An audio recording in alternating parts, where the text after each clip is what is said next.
الحمد للہ رب العالمین والعاقبۃ للمتقین والصلاة والسلام علی رسولہ محمد وآلہ وصحبہ اجمعین، اما بعد فاعوذ باللہ من الشیطان الرجیم، بسم اللہ الرحمن الرحیم۔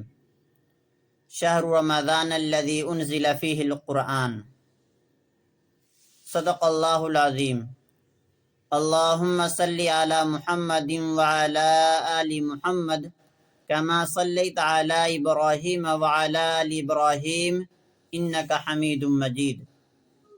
اللہم بارک علی محمد وعلی آل محمد کما بارکت علی ابراہیم وعلی آل ابراہیم انک حمید مجید۔ محترم بزرگوں اور دوستوں اور عزیز ساتھیوں، میں آپ کے سامنے آپ کی خدمت میں رمضان کے متعلق چند باتیں عرض کروں گا۔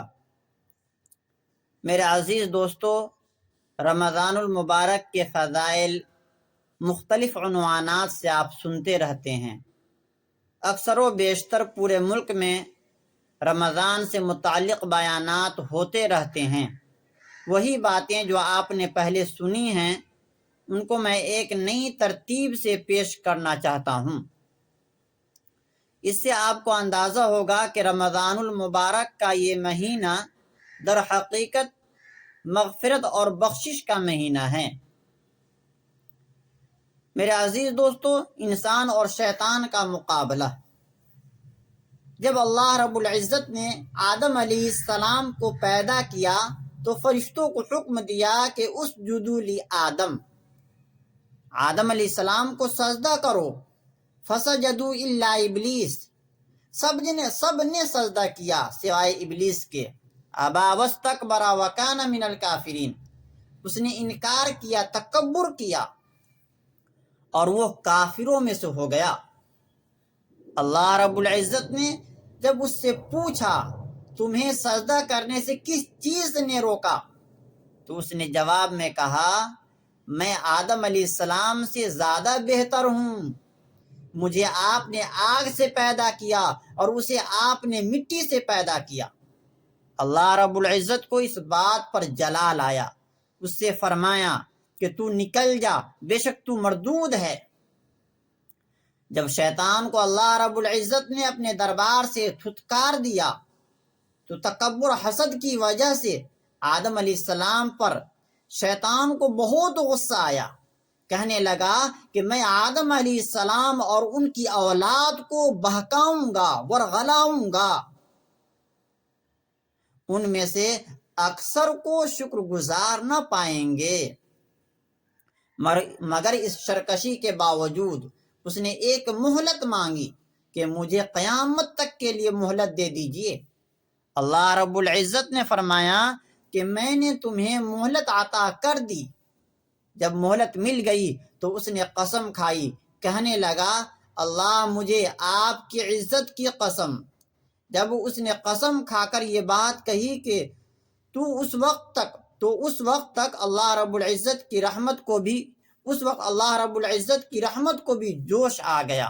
فرمایا کہ اگر تو نے بہکایا اور میرے بندے بہک بھی گئے تو سن، اگر گناہوں پر نادم اور شرمندہ ہو کر توبہ کریں گے تو ہم ان کو معاف کر دیں گے۔ گویا یہ ایک مقابلہ بنا حق اور ناحق اور باطن کا، اولاد آدم اور شیطان کا۔ تو میرے عزیز دوستو، شیطان طرف اٹھا۔ جب شیطان کو مہلت مل گئی اور آدم علیہ السلام کے مقابلے میں قوت بھی مل گئی، بلکہ اللہ تعالی نے کہہ دیا کہ تجھے ایسی قوت دے دی ہے جو 24 گھنٹے مکر و فریب کر سکو گے، نہ تجھے نیند کا تقاضا ہوگا، نہ کھانے کی پریشانی ہوگی، نہ کوئی اور حاجت و ضرورت۔ مزید برا یہ کہ تیری اولاد بہت جلد زیادہ سے زیادہ ہو جائیں گی، نیز تو ان کو نظر بھی نہ آئے گا۔ جب اس نے سنا کہ میں 24 گھنٹے بہکا سکوں گا، نظر بھی نہ آؤں گا، اور میری اولاد بھی زیادہ اس کام پر ہوں گی۔ تو شیطان نے کہا کہ اولاد آدم میں سے کسی کو بھی سیدھے راستے پر بالکل نہ چھوڑوں گا۔ اس پر آدم علیہ السلام نے اللہ رب العزت سے التجا کی، اللہ مجھے اور میری اولاد کو اس کے مقابلے میں کیا نعمت دیں گے؟ اللہ پاک نے ارشاد فرمایا، جب بھی تیری اولاد میں سے کوئی بندہ اپنے کیے ہوئے گناہوں پر نادم اور شرمندہ ہوگا، میں اس کے تمام گناہوں کو معاف کر دوں گا۔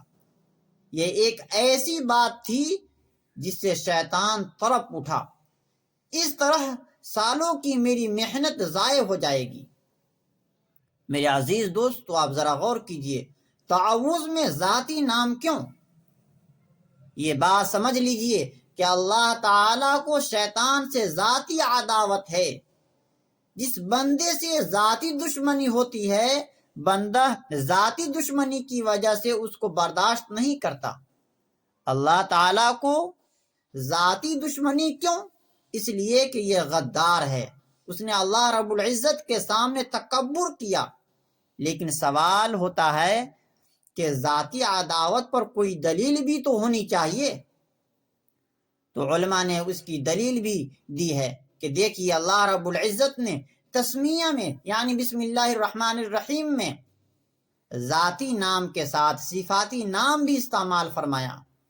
چنانچہ ہم پڑھتے ہیں بسم اللہ الرحمن الرحیم، اور رحیم اللہ تعالیٰ کی صفاتی نام ہیں، اور اللہ تعالیٰ کے بعض صفاتی نام تو دوسروں کے لیے بھی استعمال ہوتے ہیں، جیسے رحمان وغیرہ، لیکن اس کا ذاتی نام کسی کے لیے نہیں آ سکتا، یعنی اللہ کا ذاتی نام کسی اور کے لیے نہیں آ سکتا۔ لہذا جب شیطان کا معاملہ آیا تو اللہ رب العزت نے اپنے بندے سے کہا دیکھو، جب تمہیں اس بدبخت سے حفاظت مطلوب ہو، اس کے حملے کو ان کے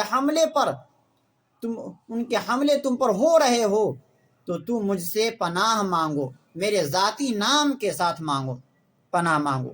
جیسے کسی خاص کو اپنا پرسنل موبائل نمبر دے دیتے ہیں، اور جو عام آدمی ہوتا ہے اس کو عام نمبر دے دیتے ہیں، دفتر کا نمبر دے دیتے ہیں۔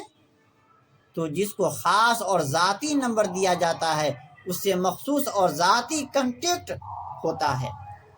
تم مخصوص نمبر ڈائل کرو گے تو ڈائریکٹ میرے ساتھ بات ہوگی۔ اسی طرح اللہ رب العزت نے تعوذ میں اعوذ باللہ من الشیطان الرجیم میں فقط ایک اسم ذاتی استعمال فرمایا ہے، ذاتی نام اللہ نے اپنا ذاتی نام استعمال فرمایا ہے، اور وہ ہے اعوذ باللہ من الشیطان الرجیم، یعنی اس میں اللہ رب العزت کا صرف ذاتی نام اس لیے ہے کہ اللہ کو اس سے ذاتی عداوت ہے، ذاتی دشمنی ہے۔